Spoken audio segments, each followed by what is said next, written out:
मी माझ्या पुतण्याला भेटण्याकरता एकटीच त्याच्या घरी आले होते. गोपाल त्याचं नाव होतं. तो त्याच्या घरी एकटाच राहायचा. गोपाल तोत्रा होता, त्यामुळे त्याचं लग्न होत नव्हतं. त्याच्या आईने कधीच दुसरा संसार सुरू केला होता आणि त्याच्या बाबांना वर्षभरापूर्वीच देवाज्ञा झाली होती. आता तो एकटाच राहायचा. त्याची काळजी घेण्याकरता तिथे एक महिला कामाला होती. ती वयस्कर होती. ती पुरती थकलेली दिसायची व तिच्या चेहऱ्यावर सुरकुत्या पटल्या होत्या. असो, मला काय. मी जेव्हा जेव्हा गोपालच्या घरी गेले तेव्हा मला पाहून तो खूपच आनंदी व्हायचा. त्यावेळी त्याने मला आपुलकीने मिठी मारली. त्याचे तोत्रे शब्द ऐकून मला हसायला येत होतं, पण मी स्वतःला आवर घातली. मी हसू दाबलं. गोपाल आता मोठा झाला होता. त्याचं लग्न तर व्हायला हवं होतं. मी त्याला विचारलं की, गोपाल, लग्नाचा काही विचार आहे का? तर तो म्हणाला, काकी, करायचंय ना. तो एक शब्द बोलायला अर्धा मिनिट घेत होता. मग मी म्हणाले, हो, समजलं. मी तुला काय म्हणायचे ते. मी आता काही दिवस इथेच राहणार आहे.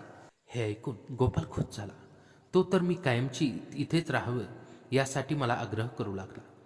गोपालचं घर एखाद्या फार्म हाऊसपेक्षा कमी नव्हतं.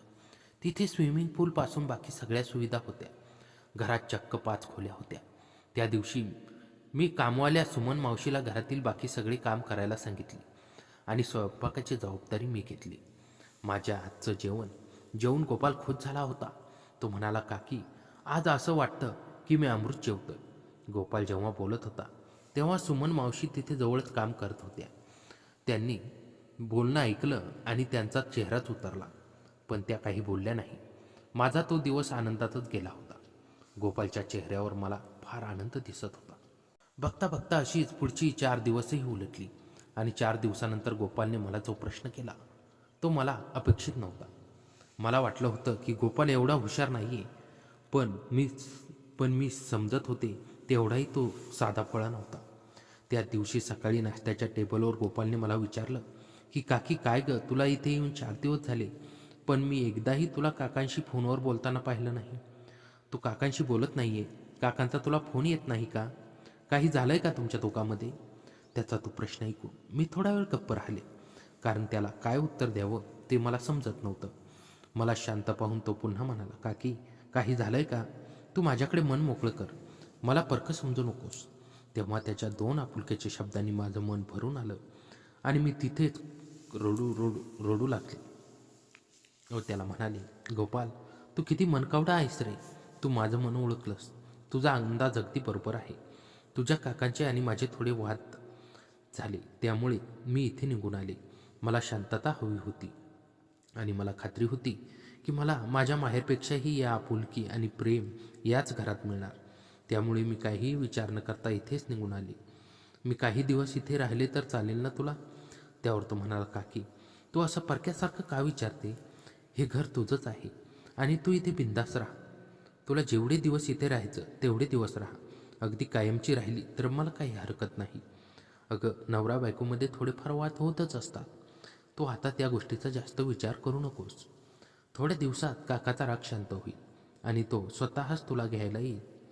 बघ, मी म्हणाले, आता तर मला काही बोलायचंच नाही. मी तर तुझ्या काकांशी स्वतःहून बोलणार नाही आणि हे मी यावेळी ठरवलंच आहे. त्यावर तो मला समजावत म्हणाला, काकी, आता ते सगळं जाऊ दे. तू काय म्हणालीस थोड्या वेळापूर्वी, तू इथे शांततेसाठी व आरामासाठी आली आहेस ना? मग ते घरचे विषय घरी सोड आणि इथे छान आनंदात. गोपालच्या बोलण्यात आपुलकी होती, पण त्या आपुलकीमागे ज्या काही गोष्टी दडलेल्या होत्या त्या मला समजून आल्या नाही. त्यावेळी त्याच्या डोळ्यात एक वेगळी चमक होती आणि ती चमक पाहून माझ्या चेहऱ्यावर अस्वस्थता निर्माण झाली. पण मी त्या गोष्टीवर काही खास लक्ष दिलं नाही. त्या दिवशी माझं थोडंसं मन वळावं म्हणून गोपाल मला बाहेर फिरायला घेऊन गेला. घरातून बाहेर गेल्यावर मलाही बरं वाटत होतं. संध्याकाळी आम्ही घरी आलो. सुमन मावशीने स्वयंपाक तयार ठेवला होता. सुमन मावशी दिवसभर घरातील काम करून संध्याकाळी तिच्या घरी जायची. तेव्हा आम्ही घरी आल्यावर मावशी त्यांच्या घरी निघाल्या होत्या. ज्या दिवसापासून गोपालला समजलं होतं की त्यांच्या काकाची माझी 2-2 शब्द झाले आहेत, तेव्हापासून तो माझी काळजी घेऊ लागला होता. होईल तेवढी सकारात्मकता तो माझ्या आजूबाजूला ठेवायचा. माझं मनोरंजन व्हावं म्हणून कधी टी व्हीमध्ये गाणे लावायचा, तर कधी मला बाहेर फिरायला घेऊन जायचा. सुमन मावशी हे सगळं पाहत होती आणि बहुतेक तिला ते खटकत होतं. एकदा मी तिला सहज बोलले की मावशी, तुम्ही एवढ्या मोठ्या घरात काम करता, जरा व्यवस्थित राहत जा. अशी कळकट मळकट साडी, केस विस्कटलेले या घराला तुम्ही शोभून दिसत नाही. त्यावर त्या मला म्हणाला, बायसाहेब, माझी जेवढी आवक आहे तसेच मी राहते आणि माझं लग्न झालं आहे. माझं वय 60 आहे, पण अजूनही मी माझ्या नवऱ्यासोबत एकनिष्ठ आहे.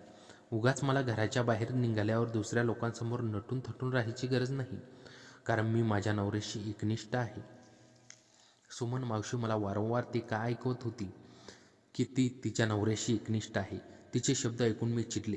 मी म्हणाले, तुम्हाला काय म्हणायचं आहे? सगळ्याच बायका आपल्या नवऱ्याशी एकनिष्ठ असतात. तुम्ही उगाच मला काहीही ऐकू नका. त्यावर त्या म्हणाल्या, मला सगळं ठाऊक आहे बाईसाहेब. माझे केस असेच पांढरे झाले नाहीत. आज तुम्हाला इथे येऊन 1 आठवडा होत आलाय, पण अजूनही तुमच्या नवऱ्याची काही खबर नाही. पण इथे तर तुम्ही साहेबांशिवाय अगदी मजेत दिसतायत. मी तुम्हाला आताही सांगते, तुमच्या घरी परत जा. गोपाल सरांसोबत जास्त दिवस राहू नका, नाहीतर तुम्हाला महागात पडेल. मला त्या मोलकरणीचा फार राग आला. मीही तोंडाला येईल तिला बोलले. थोडक्यात मी तिचा अपमानच केला. त्याचा परिणाम असा झाला की तिने दुसऱ्या दिवसापाशी कामाला यायचं बंद केलं. मग काय, आता सगळीच घरातील कामे मला करावी लागत होती.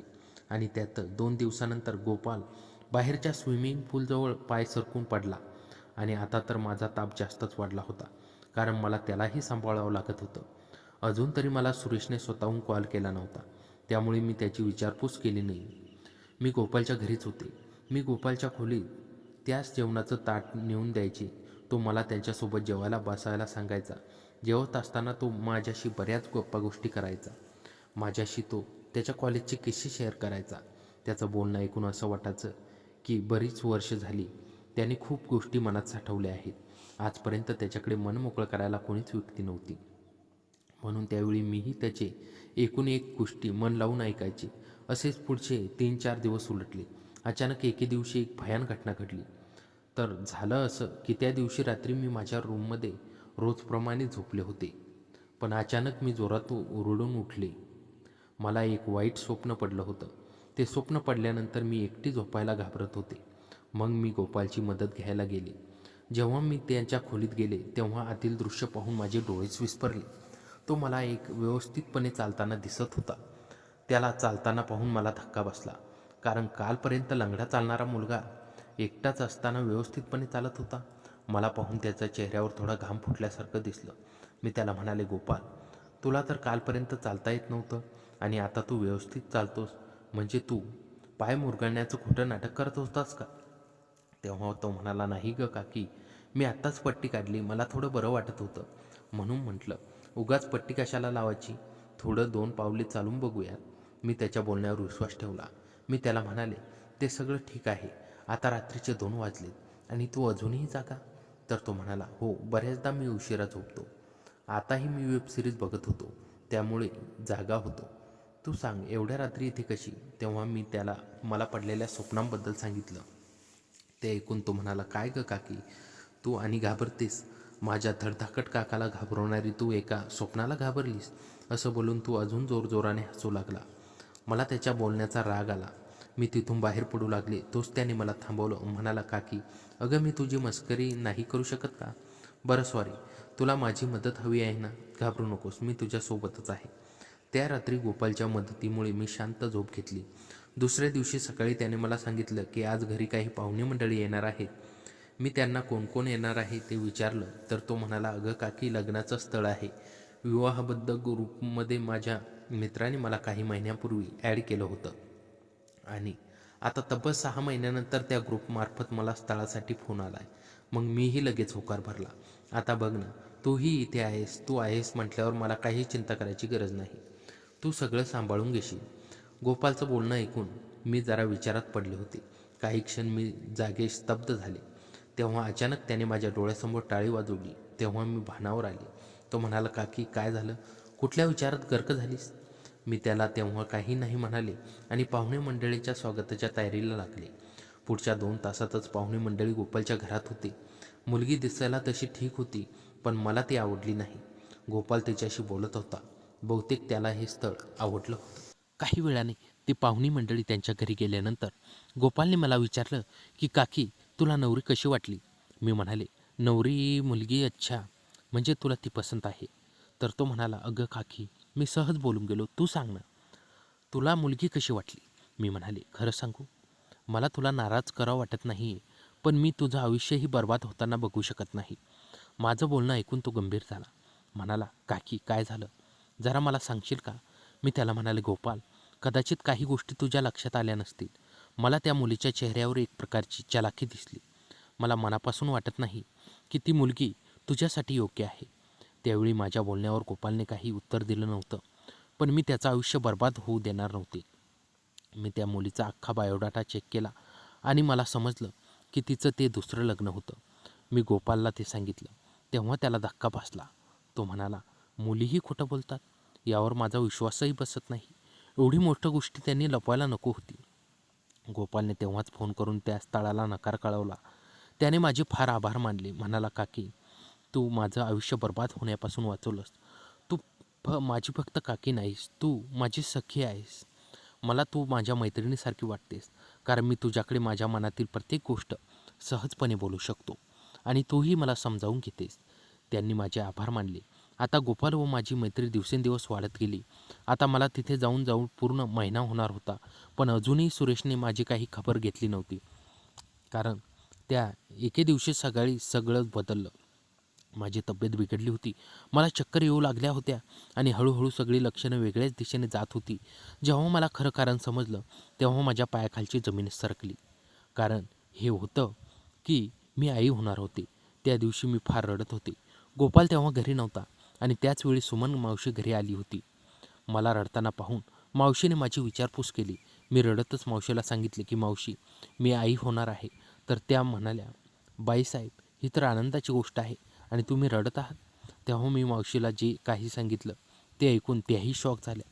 म्हणायला, नाही, मला तर विश्वासच बसत नाही हो मावशी, हेच खरं आहे. मी वारंवार तेच बोलत होते. दिवसभर मी एकटीच विचारात बसले होते. संध्याकाळपर्यंत सुरेशही तिथे पोचला. मी तर त्याला फोनही लावला नव्हता. मग तो तिथे कसा आला? सुरेश तिथे येताच सुमन मावशी तिथे हजर होत झाली. सुरेश सुमन मावशीला म्हणाला, मावशी, धन्यवाद, तुम्ही मला इथे बोलवल्याबद्दल. तुम्ही जर मला कळवलं नसतं तर माझ्या बायकोची गोड बातमी मला कळलीच नसती. सुरेशला खूप खूप मोठा गैरसमज झाला होता. मी काही बोलण्याआधी त्याने गोपालला तिथे बोलावलं. गोपाल खाली मान घालून त्याच्या खोलीतून बाहेर आला. त्याची मान शरमेने खाली होती. सुरेश त्याच्याजवळ गेला. त्याने गोपालच्या खांद्यावर हात ठेवला. तो म्हणाला, गोपाल, तुला अजिबात लाजायची गरज नाही. तू काही चुकीचं केलं नाही आहेस. कोणाच्याही बोलण्यावर विश्वास ठेवू नकोस. तेव्हा मी सुरेशवर चिडले. म्हणाले, सुरेश, तू हे काय बोलतोस? या मावशीने तुला काय सांगितलंय? मी पुढे अजून काही बोलणार तोवर सुरेशने मला शांत केलं. तो म्हणाला, रेखा, आता शांत राहा. आता मी बोलणार आणि तू ऐकणार. तू एवढ्या खालच्या पातळीवर जाशील असं मला वाटलं नव्हतं. तुला काय वाटलं, गोपाल एकटा आहे, तो घाबरेल आणि तू मनाला येईल ते वागशील? ते बरं झालं. मला सुमन मावशीने वेळेवर फोन केला आणि इथे बोलावून घेतलं. मला वाटत होतं की तू काही दिवस घरी परतशील, पण तू एवढा मोठा कट करशील याची मला कल्पना नव्हती. तेव्हा सुरेश गोपालला म्हणाला, गोपाल, तू निर्दोष आहे. तुझ्यावरचे आरोप खोटे आहेत. सुरेशने गोपालच्या हातातील कागदपत्र फाडून फेकले. त्याने त्याला हेही सांगितलं की त्याचं ज्या मुलीसोबत लग्न जमत होतं तिचं पहिलंच लग्न आहे. तुझी काकी तुझं लग्न होऊ नये म्हणून खोटी बोलली की त्या मुलीचंही हेही दुसरं लग्न आहे. रेखाच्या पोटातील बाळ माझंच आहे. रेखा तुझ्या पोटातील बाळ आपलं आहे. त्याचे प्रूफ आहेत माझ्याकडे. हे घे तुझे रिपोर्ट. तुझ्या कपाटात तू लपून ठेवले होतेस ते मला मिळालेत. अजूनही हे जन्मालाही आलं नाही आणि त्याच्या नावाने तू एवढं मोठं पाप करायला निघालीस. तू आपल्या बाळाला हे असे गर्भसंस्कार देणार आहेस? गोपालने तुला आई मानलं होतं आणि तू त्याला बर्बाद करायला निघालीस.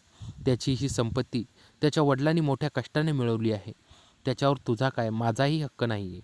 हे सगळं गोपालचंच आहे. आधीपासून तुझी मागणी चुकीची होती.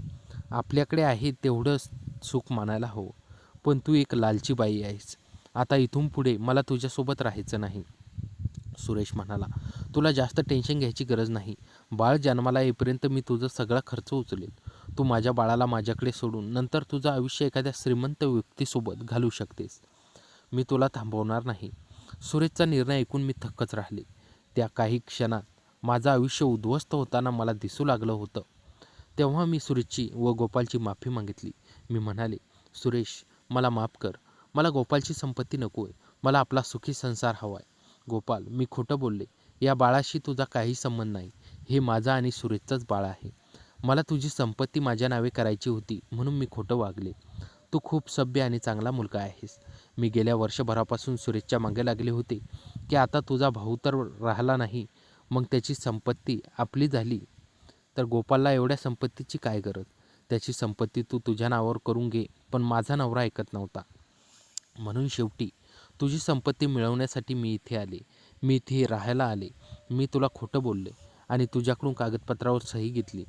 परंतु शेवटी माझा अविजय झाला. मला लक्षात आलं की खरी संपत्ती हा पैसा नसून आपलं कुटुंब असतं. कुटुंब नेहमी आनंदी राहणं ही सगळ्यात मोठी संपत्ती असते. माझा संसार विखुरतोय हे माझ्या लक्षात येताच मला बुद्धी आली आणि मी पैशाचा मोह क्षणात विसरले व माझ्या संसाराकडे वळले. सत्य समोर आलं तेव्हा गोपालने मला पूर्णपणे माफ केलं नव्हतं. त्याने त्या दिवसापासून माझ्याशी अबोला धरला. मी सुरेशसोबत आमच्या घरी निघून आले. त्यानंतर काही दिवसांनी गोपालचं लग्न झालं. त्या दिवशी त्याला जे स्थळ बघायला आलं होतं त्या मुलीशी त्याने लग्न केलं. गोपालने त्याच्या बायकोला मागच्या घडलेल्या काही गोष्टी सांगितल्या. रेखाचा आणि सुरेशचं संसार पुन्हा सुरू झाला, पण ते जुन्यासारखं कधीच राहिलं नाही. सुरेशच्या मनात एक खोल शंका रुजली होती, तर रेखा नेहमीच त्याच्या दृष्टीत लपलेल्या आरोपाची छाया अनुभवत होती. गोपालच्या लग्नानंतर तिचा संपर्क त्याच्याशी फारसा राहिला नव्हता. तो आपल्या आयुष्यात मग्न होता. एक दिवस अचानक सुमन मावशींचा फोन आला. आवाजात गांभीर्य होतं. बाईसाहेब, तुम्हाला एक मोठी खबर द्यायची आहे.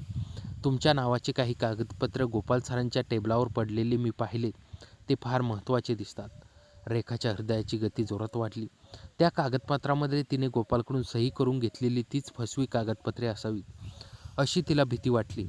तिने सुरेशला काही न सांगता एकदम गोपालच्या घरी जायचं ठरवलं. गोपालच्या घरात प्रवेश करताना तिला एक विचित्र शांतता जाणवली.